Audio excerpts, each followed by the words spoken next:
What's up, Laker fans?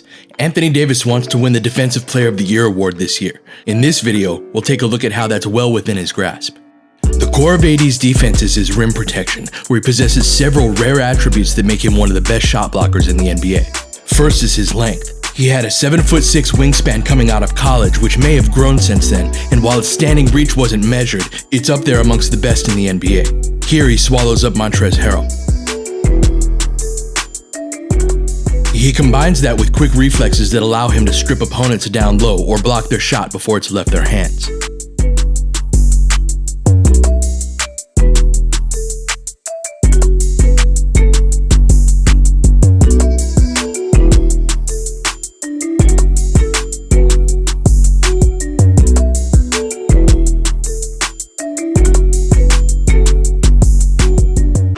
On this play, Jalen Brunson rejects the screen and has a clear path to the basket after JJ Barea slips on the ghost screen. But AD is able to quickly react and drop down from the free throw line to meet him at the rim. Davis is capable of covering ground like this as quickly as any big in the NBA. Look how far away he is on this back cut. This should be a dunk. AD hedges high on this pick and roll, and Jared Allen gets behind him with his momentum going forward, but somehow AD is able to get back and block the layup. This is absolutely incredible. More on these types of plays later. And he contests with his left hand just as well as his right, making him able to challenge shots from a variety of different angles.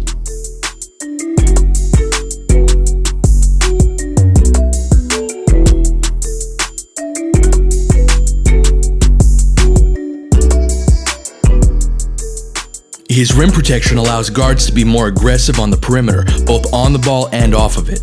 Expect ball pressure guards like Avery Bradley, KCP, and Alex Caruso to take advantage of that.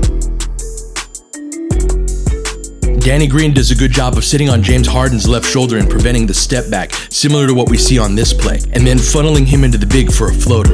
AD's rim protection allows teammates to chase shooters off of the three-point line as well.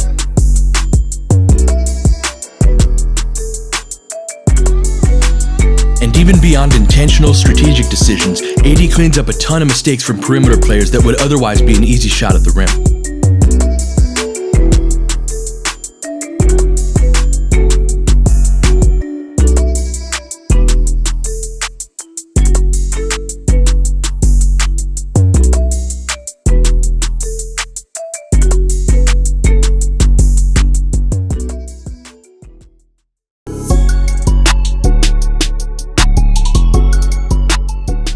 AD's quickness allows him to hedge higher on pick and rolls than most bigs can, which makes pull-up jumpers a lot more difficult for opposing guards.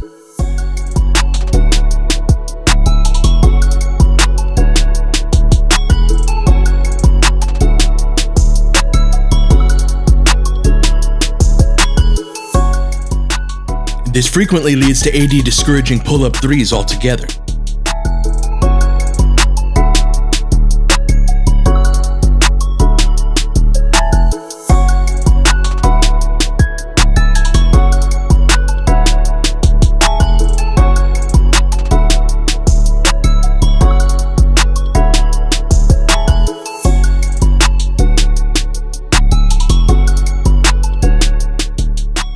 The natural counter to this is for the guard to attack the big and drive to the hoop, and AD will get beat on that at times.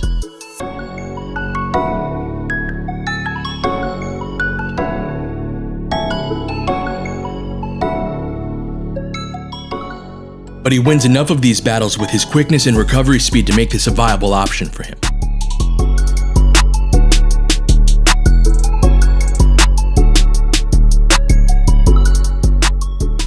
These hard hedges are also vulnerable to being beaten by the roll man.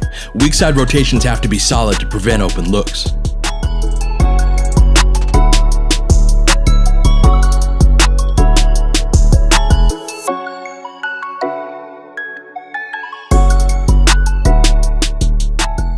But this is where AD's recovery speed is at its most incredible. There are times where he'll hedge hard or show at the level of the ball screen and still be able to recover back to his man. Very few players in the NBA can do this.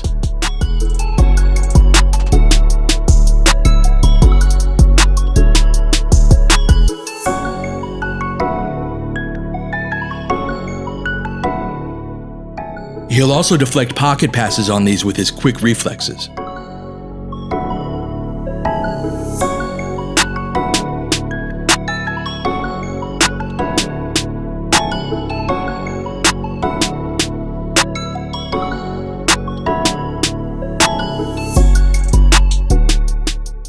Drop coverage is a more conventional pick-and-roll defense, and AD's shot blocking makes him more than capable of containing guards who drive to the hoop.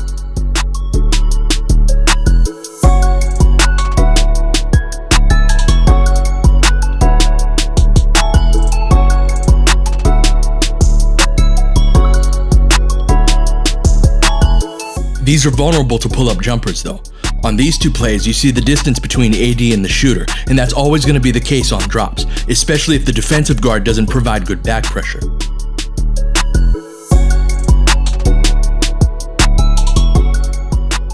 AD will usually allow opposing guards to pull up from mid-range or take floaters. Many coaches prefer to have their hedging big get back for the rebound on these low percentage looks rather than contesting the shot and not being available on the boards. That seemed to be Alvin Gentry's approach in New Orleans.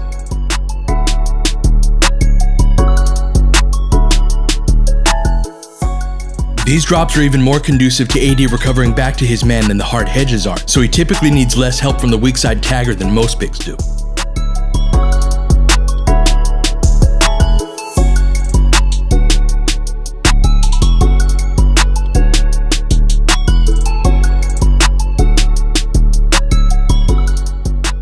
And this is another situation where you'll see him break up lobs.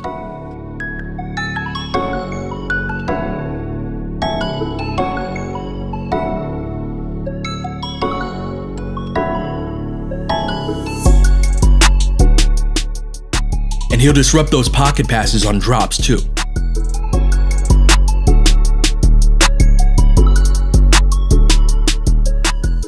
These pick and roll situations can also lead to switching, and that brings us to his on-ball defense.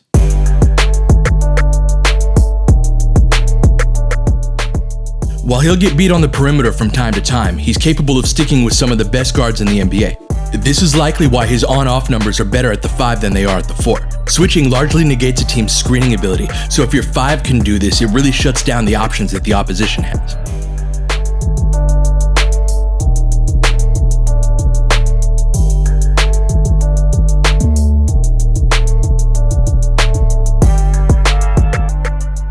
He tends to give guards an extra step of space, relying on his length to contest if they decide to take the pull-up.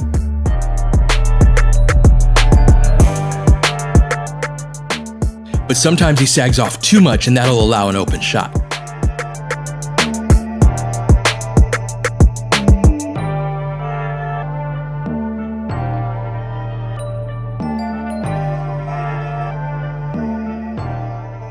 He's also vulnerable to hesitation moves, both on drives and jumpers.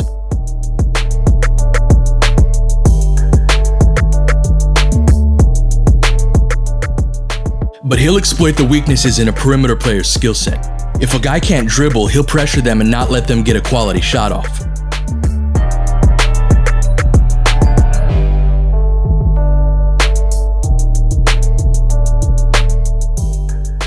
If they aren't a jump shooting threat like a Ben Simmons, he'll just play way off of them, and if they try to meet him at the rim, he'll bother or block that shot.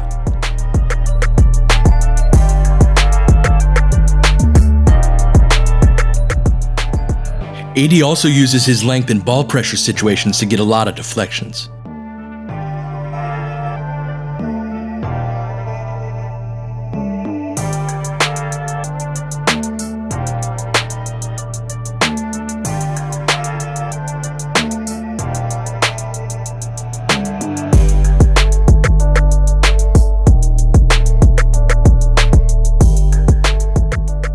Against other bigs, he's prone to allowing deep post position.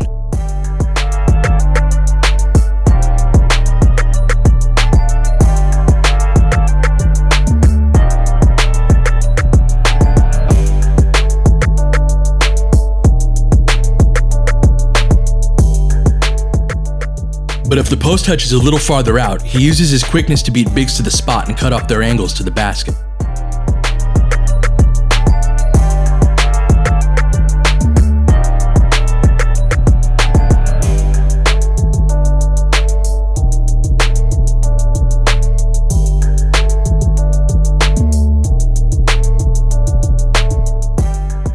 He has a tendency to lose his man when he's off of the ball because he focuses on the ball handler.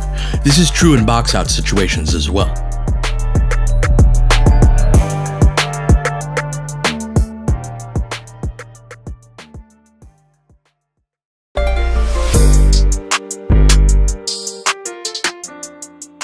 AD is exceptional at defending short rolls, so if you want to blitz or hard hedge the ball handler with 2 other players, he's a fantastic last line of defense.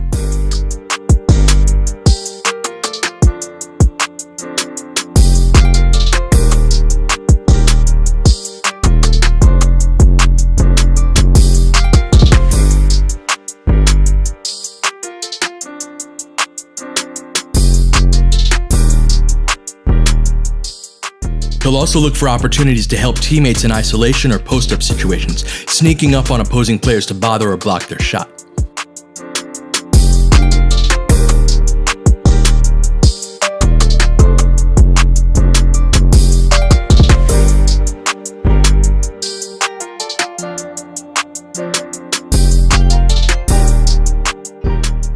He'll dig down and reach in on dribble penetrators when he's 1 pass away, and he'll often get the strip.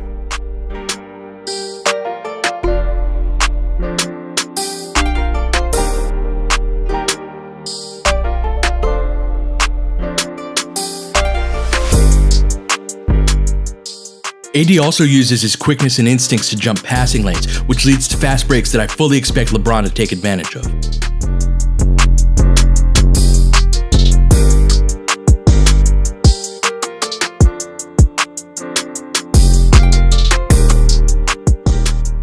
Lastly, his closeouts are generally excellent, in large part because he can cover so much distance in such a short period of time.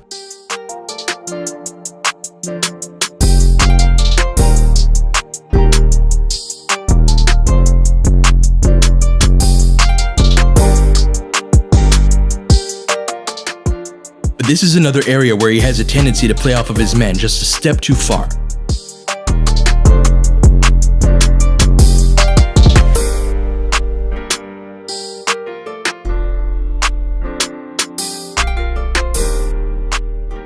I recently asked Laker fans who they thought was the best defender the team had ever had.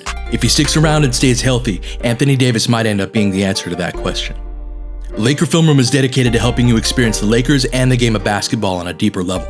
If you'd like to support the work that we do, please click the Venmo or Patreon link in the description below. Alright, that'll do it for this one. I'll catch you guys next time.